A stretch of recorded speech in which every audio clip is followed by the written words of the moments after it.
Okay, this is Dominic, and I'm going to walk you through how to create a shared folder in Google Drive to use with students in submitting work.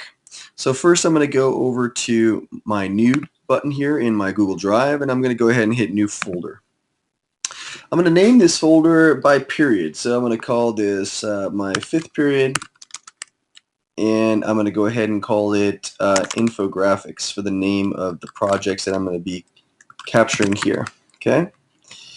And I'll just go ahead and say 5th student infographics. Great. Now when I create the folder, nothing special has happened. It's just here. Notice that the icon in the folder, okay, does not have any kind of name on it. It's just blank, right? Now what I'm going to do is I'm going to click on my share link right here, okay? When I hit the share link, it shows me what the default is, right? But I'm going to click on this little advanced button. Everybody see that? Okay. When I hit the advanced button, I'll click change, and I want anyone with link to be able to do this. This is the easiest way for anyone to get into a folder. Notice right now it's set to view, so I'm going to go ahead and change this so they can edit. Okay, and I'm going to go ahead and hit save.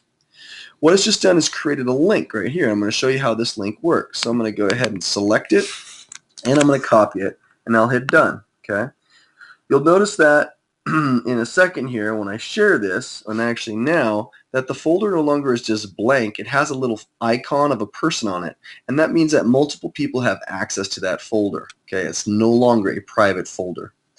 Alright, so now I'm going to open up my other domain in CHS Google, and I'm going to go ahead and paste this URL, and you'll notice that what I get is a folder that says 5th period graphics. Okay, this is what your students are going to see when they click on the link. What they're going to need to do is go over here to where it says add to drive, click that add to drive button, and then click again on open in drive. Okay, once they've done that, they're going to see the contents of the folder right there. Now, right now there's nothing in it. I'm going to go ahead and add something to it from my downloads folder. So I'm going to go ahead and go to my downloads. And I already have a file that I've named properly, okay? Notice how it's got the period number, it's got my last name, first initial, and the name of the project, okay? Which I seem to have misspelled. Let me fix that.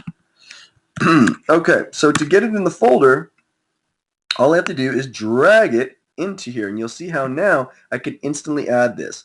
And I want to say upload and share, okay? Once I've clicked that, that file will be uploaded. And now everybody that uploads to this file will actually have the actual icon of those graphics.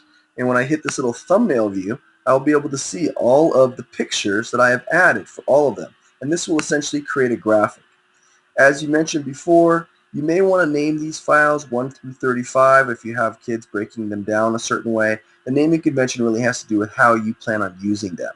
But that's all it takes to create a shared Google folder, and the kids will always have a link to it now inside of their drive because you've shared it with them and controlled access.